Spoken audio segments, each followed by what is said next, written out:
호일리는 뇌가 커지면서 두 가지 대가를 지불했다. 첫째, 식량을 찾아다니는데 더 많은 시간을 썼다. 둘째, 근육이 퇴화했다.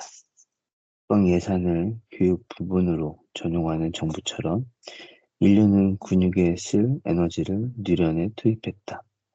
이것이 아프리카의 대초원에서 살아남기 좋은 전략이었고 이었다고 성급히 결론을 내버릴 수는 없다.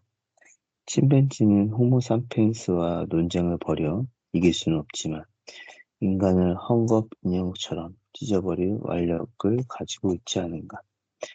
오늘날 우리의 큰 뇌는 좋은 성과를 올리고 있고 덕분에 우리는 자동차와 총을 만들 수 있다. 자동차 덕분에 우리는 침팬지보다 훨씬 빨리 이동할 수 있고 레슬링을 하는 대신 총으로 안전한 거리에서 침팬지를 쏠 수 있다. 하지만 차와 총은 최근 등장한 산물이다. 인간의 신경망은 200만 년이 넘는 기간 동안 성장을 거듭해왔으나 몇몇 돌칼과 날카로운 막대기를 제외한다면 그것이 이룬 성과는 극히 미미했다. 그렇다면 과연 무엇이 지난 200만 년간 인간의 엄청난 뇌 용량 증가를 일으켰을까? 솔직히 우리는 모른다. 인간의 또 다른 이례적 특징은 직립보행이다. 대초원에서 똑바로 서면 사냥감이나 적을 찾기가 쉬워진다. 그리고 이동에 쓰이지 않게 된 팔은 다른 용도, 예컨대 돌을 던지거나 신호를 보내는 데 사용할 수 있다. 팔이 할 수 있는 일이 늘어날수록 그 주인공이 성공할 가능성이 커지므로 진화의 압력에 따라 우리는 손바닥과 손가락에 신경이 집중되고 섬세한 근육이 자리 잡게끔 진화하였다. 그 결과 인간은 손으로 매우 복잡한 업무를 수행할 능력을 갖추었다. 특히 복잡한 도구를 만들고 쓸 수 있게 되었다.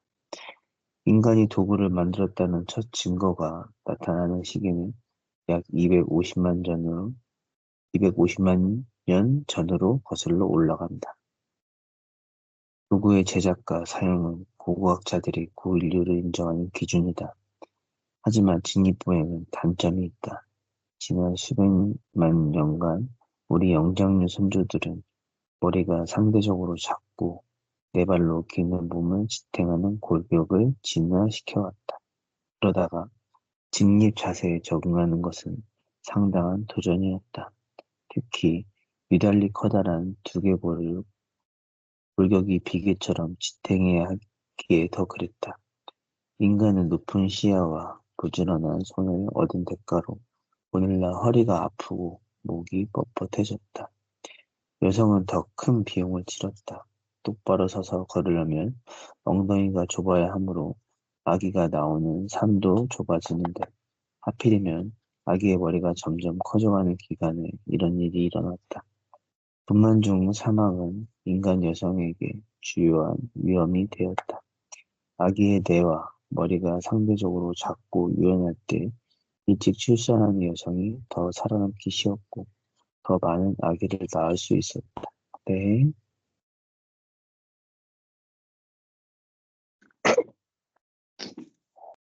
그 결과 자연 선택은 이른 출산을 선호했다.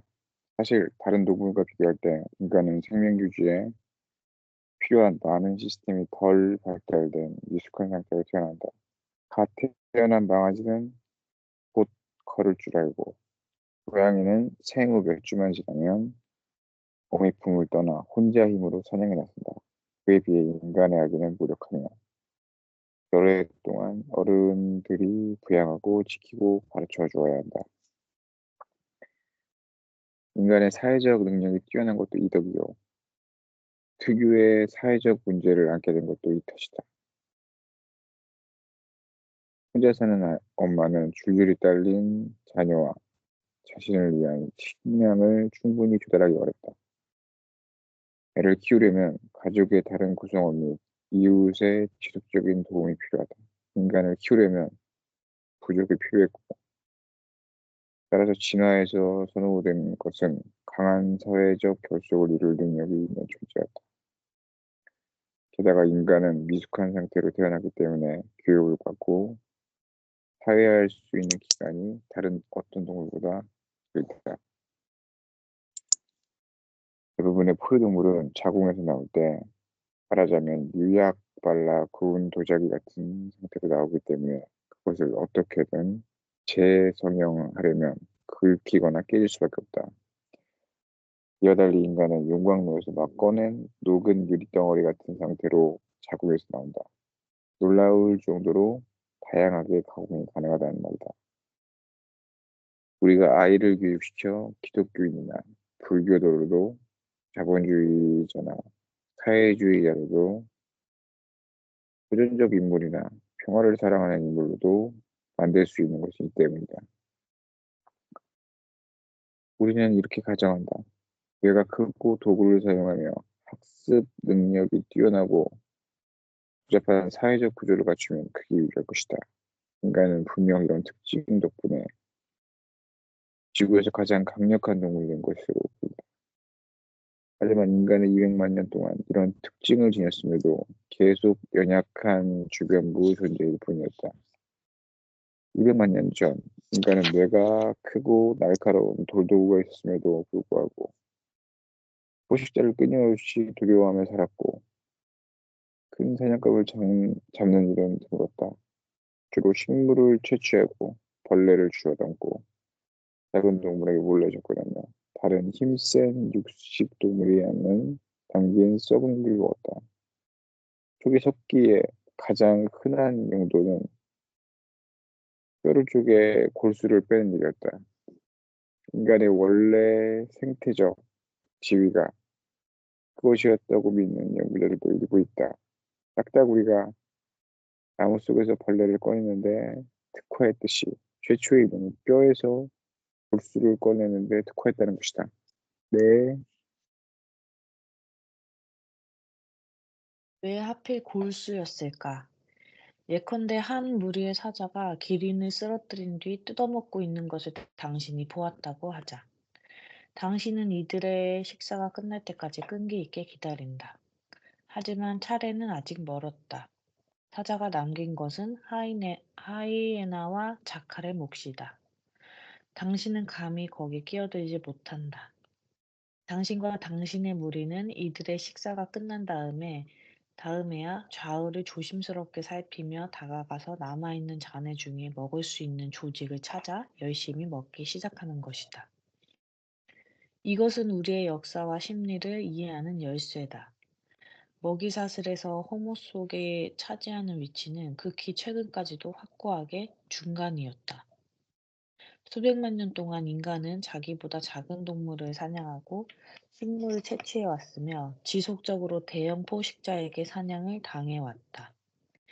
인간의 몇몇 종들이 대형 사냥감을 정기적으로 사냥하기 시작한 것은 불과 40만 년 전부터였고, 인간이 먹이사슬의 정점으로 뛰어오른 것은 불과 10만 년 전 호모사피엔스가 출현하면서부터다.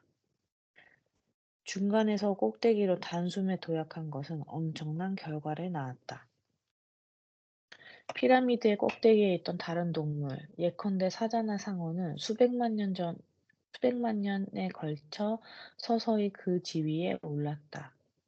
그래서 생태계는 사자나 상어가 지나친 파괴를 일으키지 않도록 견제와 균형을 발달시킬 수 있었다. 사자의 포식 능력이 커지자 가젤은 더 빨리 달리는 쪽으로 진화했고, 하이에나는 협동을 더 잘하도록 진화했으며, 코뿔소는 더 사나워지도록 진화했다. 이에 비해 인간은 너무나 빨리 정점에 올랐기 때문에 생태계가 그에 맞춰 적응할 시간이 없었다. 게다가 인간 자신도 적응에 실패했다. 지구의 최상의 포식자는 대부분 당당한 존재들이다. 수백만 년간 지배해온 결과 자신감으로 가득해진 것이다. 반면에 사피엔스는 중남미 후진국의 독재자에 가깝다. 인간은 최근까지도 사바나의 패배자로 지냈기 때문에 자신의 지위에 대한 공포와 걱정으로 가득 차 있고 그 때문에 두 배로 잔인하고 위험해졌다. 치명적인 전쟁에서 생태계 파괴에 이르기까지 역사적 참사 중 많은 수가 이처럼 빠른 도약에서 유래했다. 익혀먹는 종족. 먹이 사슬의 최정점으로 올라서는 핵심 단계는 불을 길들인 것이었다. 이름은 80만 년 전쯤에 일부 인간 종은 가끔 불을 사용했을지도 모른다. 약 30만 년 전이 되면 호모 에렉투스, 네안데르탈인, 호모 사피엔스의 조상들은 불을 일상적으로 사용했다. 이제 인간은 빛과 온기에 믿을 만한 원천이자 배회하는 사자에 대항할 수 있는 치명적인 무기를 가졌다. 네. 심지어 이후 얼마 뒤부터 인간은 자기 주변에 일부러 불을 놓았을지도 모른다. 불을 조심스럽게 잘 지르면 통행이 불가능하던 잡목 숲을 사냥감이 우글거리는 최고의 초원으로 바꿀 수 있다. 게다가 일단 불이 꺼지면 석기시대 사업가는 그 잔해 속으로 걸어 들어가 불탄 동물과 견과류, 덩이줄기 등을 얻을 수 있었다. 하지만 무엇보다도 불이 하는 최고의 역할은 음식을 익히는 일이다. 조리 덕분에 인간이 자연 상태에 그대로 소화할 수 없는 밀, 쌀, 감자 등이 인간의 주식이 되었다. 불은 식품의 화학적 조성뿐 아니라 그 생물학적 영양도 바꿔 놓았다. 불에 익히면 음식을 오염시키는 세균과 기생충이 죽는다. 인간이 원래 좋아하는 과일, 견과류, 벌레, 죽은 고기도 불에 익히면 씹고 소화하기 훨씬 더 쉬워졌다. 침팬지는 날 것을 씹어먹느라 하루 5시간을 소모하지만 사람은 익힌 음식을 먹는데 1시간이면 족하다. 익히는 요리법 덕분에 인간은 더욱 다양한 종류의 음식을 먹을 수 있게 되었고 식사 시간을 줄일 수 있었다. 더 작은 치아와 더 짧은 창자를 가지고도 그럭저럭 때울 수 있었다. 일부 학자는 익혀먹는 화식의 등장, 인간의 창자가 짧아진 것, 뇌가 커진 것 사이에 직접적인 연관이 있다고 생각한다. 기다란 창자와 커다란 뇌를 함께 유지하기 어렵다. 둘 다 에너지를 무척 많이 소모하기 때문이다. 화식은 창자를 짧게 만들어 에너지 소비를 줄일 수 있게 되었고, 의도치 않은 이런 변화 덕분에 네안데르탈인과 사피엔스는 커다란 뇌를 가질 수 있었다. 또한 불은 인간과 다른 동물 사이에 처음으로 현격한 차이를 만들어냈다. 동물의 힘은 대개 신체에서 나온다. 근육의 힘, 이빨의 크기, 날개의 폭. 동물이 바람이나 파도를 이용할 수 있을지는 몰라도 자연의 힘을 통제할 수는 없고 늘 스스로 신체에 따른 제약을 받는다. 독수리는 지상에서 올라오는 따뜻한 상승 기류를 알아채고 커다란 날개를 펴서 그 기류를 타고 높이 떠오를 수 있지만 상승 기류의 발생 장소를 통제할 수는 없으며 오직 제 날개 길이만큼만 기류의 덕을 볼 수 있다. 인간은 불을 길들임으로써 무한한 잠재력을 통제할 수 있게 되었다. 독수리와 달리 인간은 불을 이용하는 장소와 시기를 선택할 수 있었으며 수많은 용도로 불을 이용할 수 있었다. 가장 중요한 점은 불의 힘이 신체의 형태나 구조, 힘의 한계를 뛰어넘는다는 것이었다. 부싯돌이나 불붙은 막대기를 가진 여자 한 명이 몇 시간 만에 숲 전체를 태울 수도 있었다. 불을 길들이는 것은 앞으로 올 일에 대한 신호였다. 네, 호모사피엔스 형제 살해범. 불의 혜택에도 불구하고 15만 년 전 인간은 변방의 존재였다. 이제는 겁을 주어 사제를 쫓아낼 수 있고 추운 밤에 몸을 데울 수 있으며 가끔씩 숲을 태울 수도 있었다. 하지만 모든 종을 통틀어 보더라도 인간은 인도네시아, 인도와 이베리아 반도 사이에 겨우 100만 명쯤 살았을 것으로 생태계를 레이드로 휘는다고 할 때 겨우 삑 하는 소리를 한번 낼 만한 정도였다. 우리 호모사피엔스는 세계 무대에 이미 등장했지만 당시까지는 아프리카의 한 구석에서 자기 앞가름을 해나가고 있을 뿐이었다. 호모사피엔스라고 불리는 동물이 언제 어디서 처음 진화했는지 정확히 알 수는 없지만 대부분의 과학자들이 동의하는 사실은 15만 년 전 동부 아프리카에 우리와 똑같이 생긴 사피엔스가 살고 있었다는 것이다. 만일 그중 한 명이 오늘날의 시치에 안치소의 시체로 등장하더라도 그곳 병리학자는 특이한 점을 전혀 눈치채지 못할 것이다. 그들은 불이 있었기 때문에 이전 선조들에 비해 치아와 턱이 작았고 뇌의 크기는 이미 현대인과 비슷한 수준이었다. 오늘날 과학자들이 동의하는 또 하나의 사실은 약 7만 년 전 동아프리카의 사피엔스가 아라비아 반도로 퍼져나갔고 거기서부터 유라시아 땅덩어리 전체로 급속히 퍼져나가 번성했다는 것이다.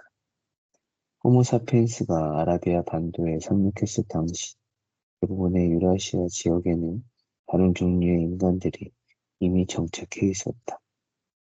이들에게 무슨 일이 일어났을까? 두 가지 상충하는 이론은 존재한다. 교배 이론은 그들이 서로 끌려 성관계를 하고 뒤섞였다는 설이다. 아프리카 출신 이주민이 여기저기로 퍼져나가면서 다른 인간 집단들과 교배했고 오늘날의 인류는 그 이종 교배의 후손이라는 것이다. 예를 들면 사피엔스는 중동과 유럽에 도착해서 네안데르탈인을 만났다. 네안데르탈인은 사피엔스보다 근육이 발달했고 뇌가 더 컸으며 추운 기후에 더 잘 적응했다. 이들은 도구와 불을 사용했고 훌륭한 사냥꾼이었으며 병자와 약자를 돌본 것으로 보인다. 고고학자들이 발견한 네안데르탈인의 유골이 그 증거다. 일부는 심각한 신체적 장애를 지니고도 오래 생존한 것으로 판명되었는데 이것은 친척이 돌봤다는 증거다.